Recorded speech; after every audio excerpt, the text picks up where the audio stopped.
Hola a todos y bienvenidos a vuestro canal de inversión. Soy Oliver Mendoza y estamos una semana más con el informe semanal donde vamos a revisar y a repasar todas las noticias que han pasado esta semana y vamos a centrarnos en las noticias sobre todo que influyen en nuestra cartera y en nuestras inversiones. Por lo tanto, vamos a comenzar, no sin antes pediros que le deis un buen like, que ya sabéis que el algoritmo de YouTube, pues bueno, hace que si deis like y comentáis, pues cuando este vídeo le aparezca a más personas y pues esto llega a más gente y todos salimos ganando. Antes también de comenzar con el informe semanal, quería preguntaros. He comenzado a hacer lo de inversión al día. Lo de, bueno, son shorts, vídeos de 2 3 minutos que hago pues cada día. Mi intención es hacerlo de lunes o martes, depende cómo sea el mercado, hasta viernes, antes del informe semanal, donde comento pues la noticia destacada del día y también pues los principales movimientos del mercado y de las commodities. Decidme qué os parece la idea, porque quiero intentar este tipo nuevo de formato, porque bueno, yo creo que YouTube pues lo recompensa bastante también, que suba un poquito más de contenido, que ya sé que a veces pues por temas laborales dejo el informe semanal un poquito de lado y es informe bisemanal, aunque intento sinceramente hacerlo cada semana, pero bueno, como vivo en una cueva en medio del monte, pues a veces es complicado. Entonces voy a intentar ese formato nuevo, el de inversión al día, y decirme qué os parece. En momento, pues bueno, no parece que tiene tanta audiencia como el informe semanal, que lo veis bastantes, pero bueno, unas 200 300 personas sí que lo estáis viendo y bueno, es un número significativo de personas. Tú que me escuchas, pues bueno, pues es importante. Y si lo comentáis aquí en los comentarios de este vídeo, ¿qué os parece lo inversión al día? Pues bueno, seguir haciéndolo. Voy a hacerlo este mes o intentar hacerlo este mes seguido a ver qué tal funciona. Pero bueno, me interesa bastante vuestra opinión, así que si lo dejéis en los comentarios, pues genial. Y bueno, ya os traeré alguna sorpresita quizá en los próximos informes semanales, en el sentido que quizá ahora que viene Navidad pues hago alguna ofertilla de las masterclass, tengo que pensarlo cómo lo voy a hacer. Y también estoy pensando en hacer algún curso nuevo, que ya os lo iré comentando, ya que las masterclass pues bueno, tuvieron bastante acogida cuando las saqué y gustaron muchísimo. Así que bueno, como ha cambiado un poquito mi estilo de inversión, las bases son las mismas, pero bueno, he ido refinando ciertos aspectos y creo que podría ser muy interesante y os aportaría mucho valor bueno, si hiciésemos un curso de eso. Y la verdad que los resultados están siendo espectaculares. También este año, ya lo puse en Twitter, un 25% year to date, hasta día de hoy. Y quizá terminamos el año en eso, en un 25% de rentabilidad, cuando el Standard Poor's pues ha caído un 15%. O sea, de momento pues estamos atinando bastante el blanco en este mercado que cada día pues es más difícil y más complejo. Así que bueno, dicho esto y dejo de enrollarme ya con la introducción, vamos a comenzar con el informe semanal. ¿Y qué ha pasado en el mercado este mes? Ha sido un mes espectacular. Sí es cierto que muchos decían, y yo también he dicho que es posible que venga una crisis, una recesión y el mercado caiga y que hay que ir con cautela. Pero esto es lo que digo también siempre. No podemos salirnos totalmente del mercado porque mirad lo que se ha hecho, un 10% este mes. Si intentamos predecir, oh, va a haber una crisis, va a caer el mercado, es muy difícil saber cuándo puede ocurrir y quizá no ocurre. En cambio, el Standard Poor's o los índices o las empresas donde estemos invertidos pueden tener una fuerte subida y nos perderemos esa subida. Por lo tanto, siempre hay que estar invertido. Es una norma de oro, ¿de acuerdo? Siempre hay que estar invertido. Pero hay que jugar con el coeficiente de caja que tenemos con la pólvora seca. Pero no hay que dejar de disparar, ¿de acuerdo? Entonces, yo ya lo he comentado por el grupo de Telegram, que os animo ya pues a que os unáis, que os dejaré el link en la descripción. Y ahí comentaré las principales noticias y otras cosillas. Yo estoy alrededor de un 20% de caja. Sí que he pensado en ampliar más cajas, sobre todo cuando había este miedo en el base del mercado, que queramos o no, yo no soy el hombre de acero. Creo que controlo bastante bien las emociones dentro del mercado, pero obviamente me afecta el FOMO, como a todo el mundo, es que nadie es inmune, ¿no? Y suerte que al final tomo bastante inacción y no hago nada. Entonces no aumenté mi coeficiente de caja y he surfeado esta subida este último mes muy muy bien. Que ya veréis que la plata y el oro lo han hecho también espectacular. Entonces, mantengo un coeficiente de caja del 20% porque es posible que veamos caídas y este sea un rebote del mercado, pero aún así que hay que estar invertido. Hay que estar invertido sobre todo en nuestro sector que es bastante contracíclico. Es cíclico, pero también es contracíclico. O sea, es un poquito complicado. Tenemos la cartera así creada de forma que nos podamos beneficiar tanto si el mercado cae como si la economía pues va muy muy bien. Entonces, pues bueno, este mes ha sido espectacular, un 10% de Standard Poor's. Pasamos por encima de los 4.000 puntos, que muchos ya especulaban que podríamos acabar el año en 3.200 puntos. Y de momento parece que todas las predicciones de esta recesión o de este crash en el mercado pues se han equivocado. Veremos qué ocurre de cara a 2023. Sí es cierto que los tipos de interés tienen que afectar a la economía y esto se va a ver reflejado en los beneficios de las compañías en los próximos meses. Pero ya veremos en enero, febrero, sobre todo, bueno, ya en febrero los resultados de este último trimestre que estamos viviendo y a ver qué tal les va a las compañías. Y la Fed, bueno, a nivel de noticias, la Fed anuncia menores incrementos de tipos. La rápida subida de tipos de la Fed, cuya rápida subida ha marcado un récord histórico, siendo la subida más rápida desde los 80, ha llegado a su fin. En noviembre, al igual que en octubre, la Fed subió los tipos de 75 puntos básicos, llevándolos entre el rango de 33,30 y pico, digo, sí, estaríamos ya en un pozo, en 3,75% y 4%. Y Powell pues dijo que, oye, que calma, vamos a calmarnos un poco, y seguramente la siguiente subida en diciembre, que si no recuerdo mal es el 13-14 de diciembre, subirán 50 puntos básicos, que es lo que ya descontaba el mercado. Aunque están habiendo datos bastante positivos de las rentas no agrícolas. O sea, el paro está yendo bastante bien, las rentas están creciendo de forma correcta y el paro se mantiene en niveles bastante bajos en Estados Unidos. Entonces, quizá esto puede dar un poquito de incentivo a la Fed de quizás sí, subimos 50 puntos básicos y ahora el mercado descuenta que la siguiente sean de 25 puntos, o quizá puede ser de 50 y suban un poquito más los tipos de interés, porque la economía no termina de enfriarse. Entonces, esto es un poquito con lo que el mercado está jugando. Y últimamente habéis visto este shift de mentalidad, este cambio, de más de centrarnos en las empresas, centrarnos que hace la Fed, porque la Fed mueve el mercado.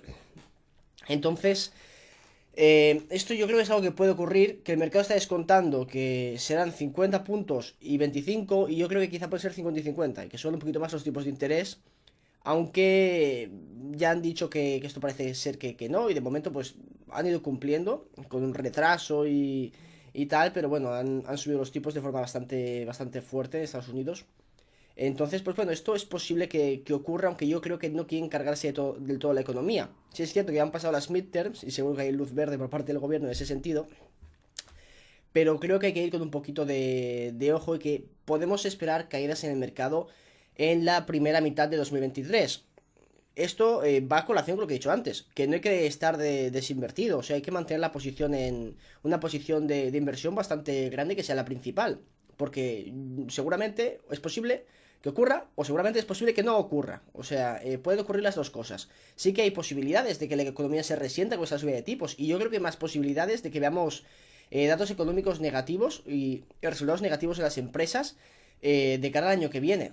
Pero de todas formas, si el mercado ya descuenta la bajada de tipos por estos malos datos económicos, pues las acciones pueden subir. No está del todo relacionado, ¿de acuerdo? Deberían pues cambiar las expectativas del mercado también. Entonces, es esto. La clave yo creo que es tener una parte principal invertida y jugar con el coeficiente de caja. Si queréis ir más safe, más seguro, pues un 30% de caja, un 25%, yo tengo un 20%. Pero de todas formas, yo creo que voy a ampliar en petróleo. Porque básicamente esta tarde os voy a colgar una entrevista en análisis de inversión, no, en Buy the Deep podcast. Que entrevistamos a un experto en oil y nos explicó pues la tesis en petróleo a profundidad y también nos enseñó una empresa, hizo una tesis para nosotros y lo tendréis publicado esta tarde. A mí yo era bullish ya en oil y me reafirmó pues bastante pues esta convicción. Así que esta tarde de sábado pues os la colgaré, dura una horita aproximadamente, quizá un poquito más. Hora y media, recuerdo, hora y media. Y eso ha sido un programa top. O sea, a mí me encantó, me encantó. Así que ya la veréis. Más noticias. Australia pues bloquea que se construya una mina gigante de carbón. Ya estamos en una crisis energética donde faltan pues partículas, ¿no? Partículas energéticas. Y seguimos bloqueando proyectos. Se han escudado, digamos que se va a contaminar un montón y que esto es una locura.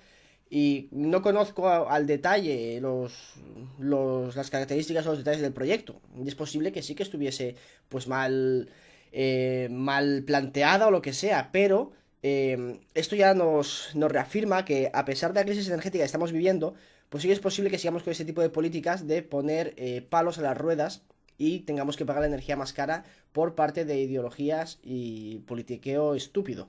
Pero bueno, es algo que quería destacar, que a pesar de que hemos visto precios altos, ya parece que se están moderando un poquito y esto hace que, pues, que sigamos con la misma dinámica estúpida de no dejar desarrollar proyectos que nos van a facilitar la vida. Pero bueno, eso es una noticia que quería aquí pues destacar. Y algo muy chulo que os voy a enseñar ahora, que os he puesto y que esto lo quiero recalcar. Esta noticia me gustó mucho y es que el aumento en los préstamos corporativos y también pues a los préstamos a particulares señala quizá un nuevo ciclo de estos préstamos en India. Y es que la inversión privada en India pues ha estado unos años bastante restringida, ¿no? Por las compañías y las personas, y había una demanda pues bastante más pequeña. En cambio ahora estamos viendo una explosión, una fuerte subida de estos préstamos que al final la banca comercial incentiva y ayuda mucho a que haya estos superciclos, ¿no? de demanda. Entonces, si vemos esto en India, es posible que nos acerquemos a lo que pasó ya pues en la década de los 2000 con China.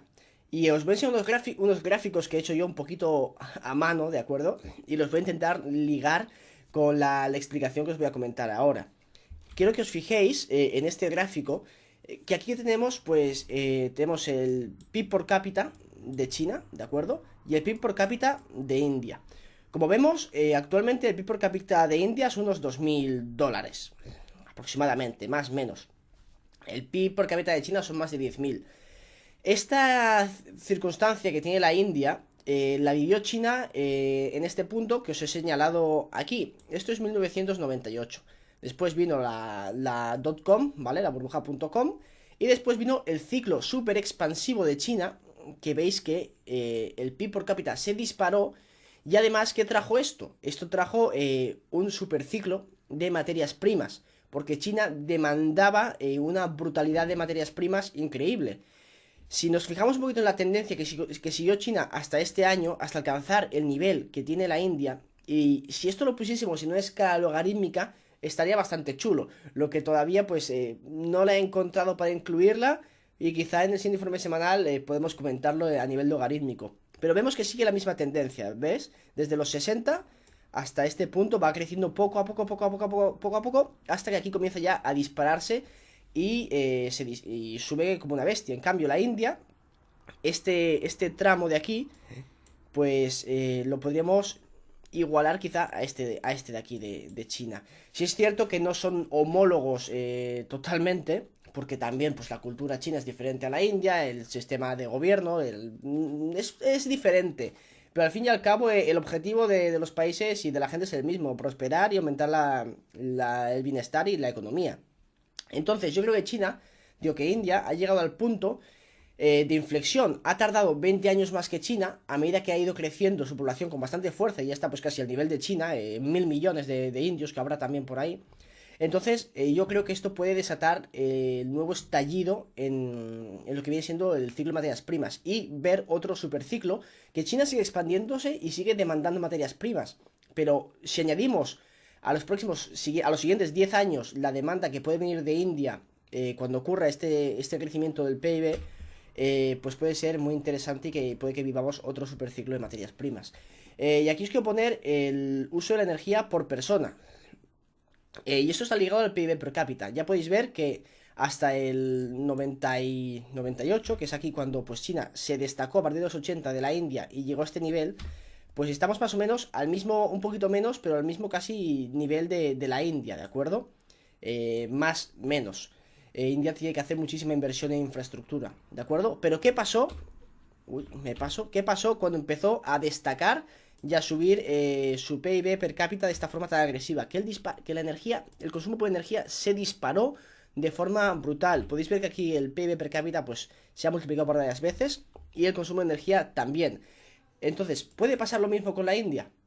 Pues seguramente la tendencia sea la misma. Si vemos estos incrementos del PIB per cápita que suben con fuerza, y India crece con bastante fuerza, puede que veamos que el consumo de energía se dispare y veamos, pues eso, otro superciclo en materias primas, tanto en energía como en la demanda de metales.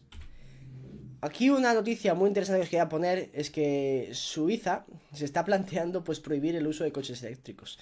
Sé que es bastante gracioso, pero si leéis el hilo y bueno, vais a la fuente y tal, como se teme, y ya en Francia también he visto noticias, se teme que va a haber apagones por falta de electricidad en invierno, pues están diciendo, oye, que el uso del coche eléctrico vamos a restringirlo a trayectos únicamente esenciales, lo cual pues ya podéis ver la ineficiencia que tiene este tipo de vehículos, ¿no? Pero en un conjunto, no es que el vehículo eléctrico en sí sea ineficiente por el hecho de ser eléctrico, sino que Europa pues no está preparado para tener este tipo de vehículos en su parque a nivel ya pues de forma general. La combustión interna pues es lo más fiable al fin y al cabo. Entonces pues bueno, estamos buscando restringir esto, pues imaginaos si tuviésemos pues el 50% del parque en coches eléctricos, o el 100%. De hecho, hice un cálculo de servilleta y si tuviésemos en España el 100% del parque de coches eléctricos, haría falta que la producción energética en España aumentase un 20% de los niveles actuales. ¿Hay planes para aumentar esa capacidad energética de generación de energía y de energía fiable? Porque imagináis que vamos a la noche y no tenemos las renovables funcionando. ¿Quién va a cargar los coches? ¿Y las baterías? Pues oye, pues esos planes no están. Entonces deberíamos estar en Europa construyendo nucleares y pantanos como locos, pero no lo estamos haciendo. Y deberíamos estar comprando gas barato de Rusia y no lo estamos haciendo. Entonces, pues estos planes que tienen de aumentar pues los vehículos eléctricos y tal va a ser un fracaso estrepitoso, y de cara pues 2025, que pone aquí a 2030, que así a nivel de Unión Europea va a ser la política del fracaso. Entonces tenemos que jugar esto con un win-win, un ganar-ganar. Si ellos implementan estas estúpidas políticas, tenemos que ganar. ¿Cómo vamos a ganar? Posicionándonos en los metales que se ha invertido muy poco y que se van a demandar de forma brutal con este tipo de políticas subvencionadas. Entonces, si lo implementan, ganaremos.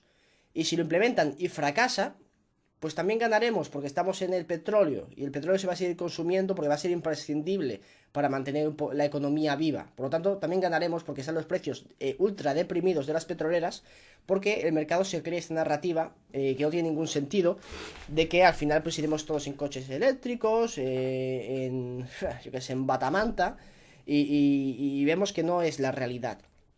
Por lo tanto, tenemos que posicionar la cartera de forma que ganemos sí o sí, ¿de acuerdo? Y de esa forma tendremos rendimientos por encima de la media. Ahora vamos a comentar un poquito los principales movimientos de las commodities que ha habido. Y la verdad es que ha sido un mes bastante negativo para el petróleo. Podéis ver que el West Texas Intermediate pues ha bajado un 8 y el Brent pues casi un 8 también. Más o menos han bajado lo mismo. La gasolina, eso sí que es bueno, que yo consumo bastante, pues ha gastado un 10%. Y lo que sí que aguanta pues es el carbón, el gas y bueno, otros derivados también han caído bastante, lo cual pues no está mal. Hasta el uranio ha caído un 3,72%. Que ya hablamos del uranio en el anterior vídeo, que muchos estáis, súper decepcionados por el uranio, pero hostia, es que el uranio lo ha hecho súper bien. Si hubieses invertido en 2020 o 2018, 2019, que es cuando empezamos a comentarlo, seguramente llevarías más de un por 10 en la cartera. Entonces, que no os podéis quejar, leche, con el uranio. Que dentro de los mercados alcistas, de los bull markets, hay correcciones, y correcciones grandes. Si os vais al anterior mercado del uranio, vais a ver que hay correcciones del 40, del 50% en las acciones. Entonces es completamente normal que ahora el uranio pues esté plano, las acciones corrijan un 40%, y esos son los momentos que hemos de aprovechar para entrar y construir posición. No hay que dejarse llevar por la avaricia cuando sube, ni tampoco por el miedo cuando cae. Hay que ser un poquito más zen en ese sentido y saber aprovechar estos vaivenes para ampliar posiciones, o cuando se calienta mucho, vender, o si no, compras y te olvidas hasta que llegue el uranio pues a $100 y ya digas, sí, ahora me deshago de todo el uranio y ya tengo por culo y ya otra cosa mariposa. Pero bueno, hay que saber, hay que aprender eso para obtener buenos resultados. Entonces también el petróleo lo veremos, bueno, lo comentaré un poquito más adelante, que después he puesto el gráfico del West Texas, porque ha tenido este mal rendimiento. A nivel de metales, un mes brutal para el oro, un 10%, la plata casi un 20%, y tenemos la cartera que echa humo. El cobre pues un 12%, muy buen mes, hasta el acero, el hierro un 25% destaca de forma increíble. El litio creo que se ha bugueado. Y el platino pues sí, un 10%. Y estos tipos como el titanio y tal nosotros no invertimos. Pero bueno, lo dejamos por ahí. Si os queréis poner una prótesis de titanio, pues ahora está más barata, un menos 18%. A nivel de agricultura, que me gusta seguirlo, ya sabéis, no porque invierta, sino por el tema de la inflación, pues vemos caídas bastante bestias en el trigo, en la madera, en aceite de palma. De hecho, cae todo menos la goma. O sea, está bastante bien, es bastante positivo. No sé qué pasó con el café, pero la verdad que lleva un año bastante malo el café. Un menos 34%, genial. Y la madera, bueno, ya sabéis lo que pasó. Que se disparó de forma absurda y luego, pues bueno, ha corregido con bastante fuerza. Estos son datos bastante positivos de cara a los datos de inflación y de cara a que veamos este cambio que puede haber de política en la Reserva Federal.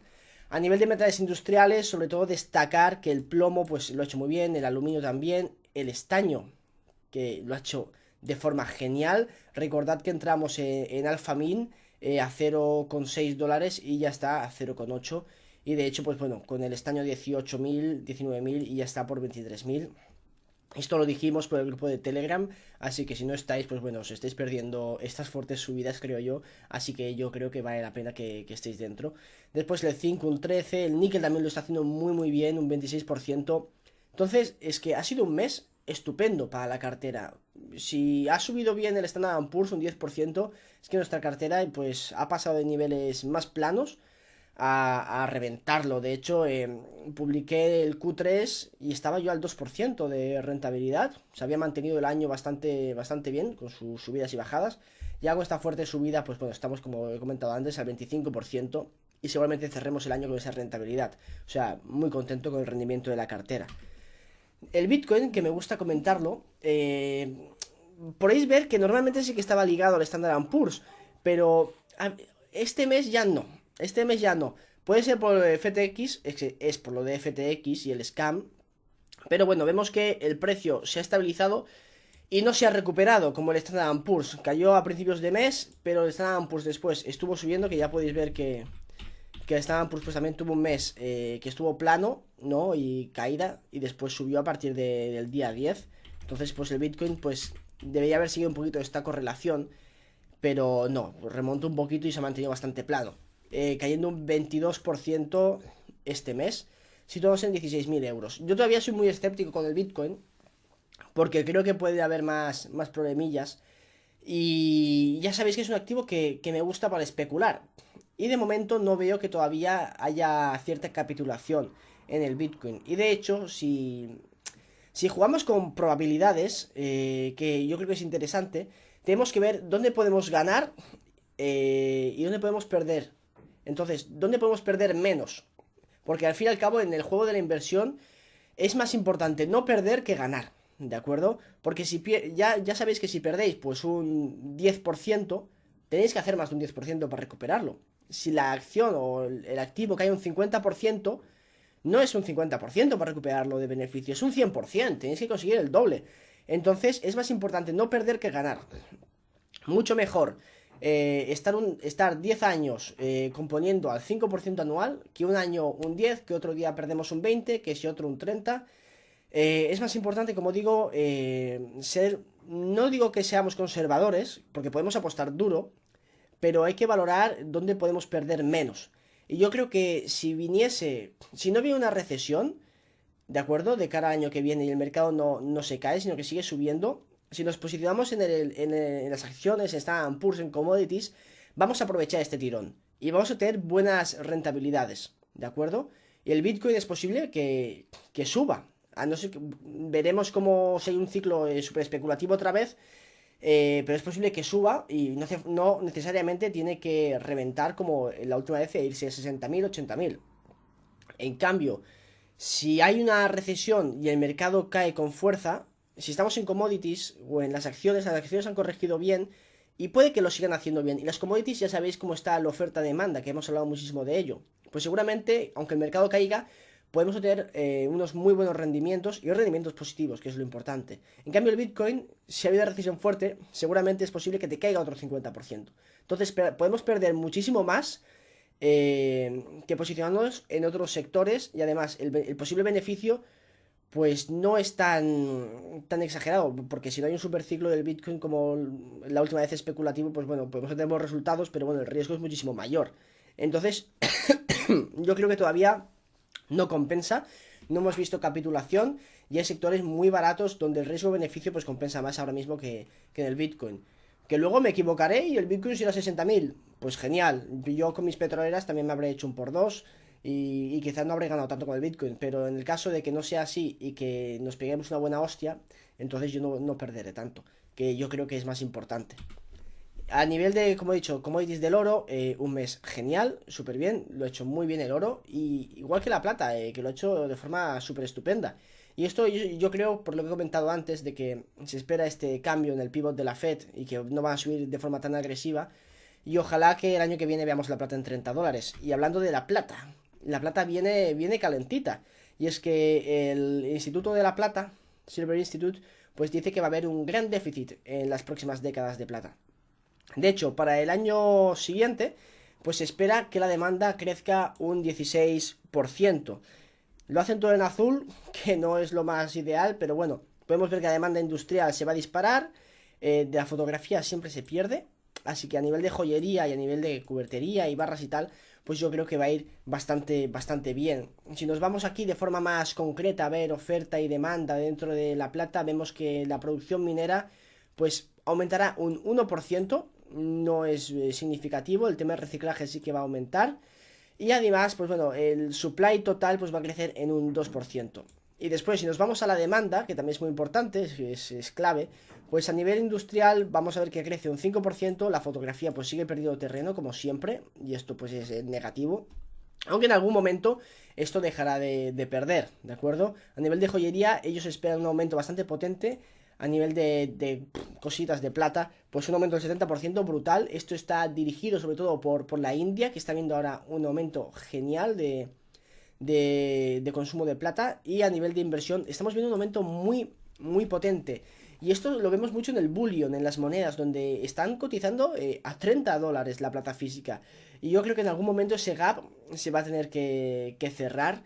Y es posible que veamos la plata en $30 y eso, pues, bueno, nos va a ser genial. En total se espera un incremento de demanda del 16% y que veamos pues más desbalances dentro de este mercado. Y bueno, pues esto va a ser un poquito pues interesante. Esto, bueno, es 2022, ¿de acuerdo? Entonces, pues bueno, son datos bastante positivos. He dicho que era 2023, me he confundido, es 2022. Pero bueno, si vemos que esto sigue aumentando con fuerza, va a ser algo bastante clave también para 2023.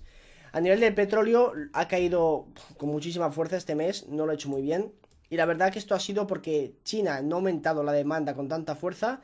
Los rusos están produciendo a tope de petróleo. Y la OPEP no ha hecho el recorte efectivo de barriles, parece ser. Y además ahora la Unión Europea pues acuerda poner un tope al precio del petróleo en $60, lo cual va a ser bastante negativo, yo creo.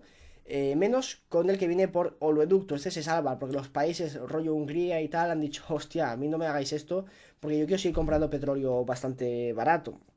En cambio, del que viene por mar, que nos viene también a nosotros, que hemos sido de los mayores importadores de oil ruso, pues nos va a perjudicar, porque yo creo que nos van a dejar de vender oil, o se lo venderán a otros países y se lo tendremos que comprar más caro. Y yo creo que esto ha sido de los motivos por los que Rusia ha estado produciendo petróleo a lo loco, para exportar lo máximo posible, y quizá ahora con esta sanción o este tope que quieren poner va a decir, pues sí, pues ahora bajo la producción 500.000 de barriles, y te quedas sin petróleo, o ya se lo venderé a otro país y tú se lo recompras más caro. Entonces pues puede permitirse bajar la producción de petróleo y esto va a ser positivo para el precio del oil.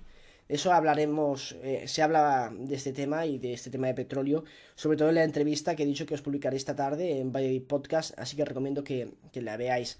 A nivel de demanda y oferta, ¿cómo estamos en Estados Unidos? Pues bueno, a nivel de demanda, pues vemos que se han demandado 20,37 millones de barriles al día y de oferta pues sigue bajando y ves que la SPR pues sigue liberando petróleo cada día y cada semana.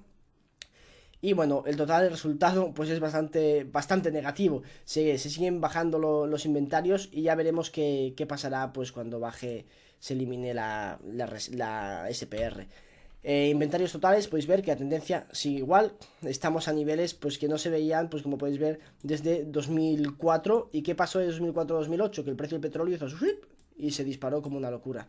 Entonces, esto lo hablamos, como digo, en la entrevista. Se habla mucho también de que el XLE no está siguiendo el precio del barril. El XLE es el índice de las petroleras, que debería bajar y corregir, pero es que los inventarios siguen bajando y también pues el precio del barril está ligado a lo que viene siendo los inventarios. Y ahora mismo deberíamos ver el barril en 180, en 120 dólares. Y si esto sigue bajando, pues es posible que veamos, y yo abogo porque veremos máximos históricos del petróleo en esta década. Y con esto termino el informe semanal. Recordad que en Portfolio de Inversión pues podéis montar vuestra cartera de forma gratuita. En Análisis de Inversión pues tenéis los mejores análisis gratuitos y de pago también, sobre todo los mejores. Y en mi página web tenéis la guía gratuita y también las masterclass pues si queréis profundizar. Y para contactarme pues en este email albert@analisisdeinversión.com. Ya os digo y os incito a que comentéis en el vídeo que os ha parecido, cómo os estáis posicionados y que le dejéis un buen like también. Así que muchas gracias por verme y nos vemos en el siguiente vídeo. Chao.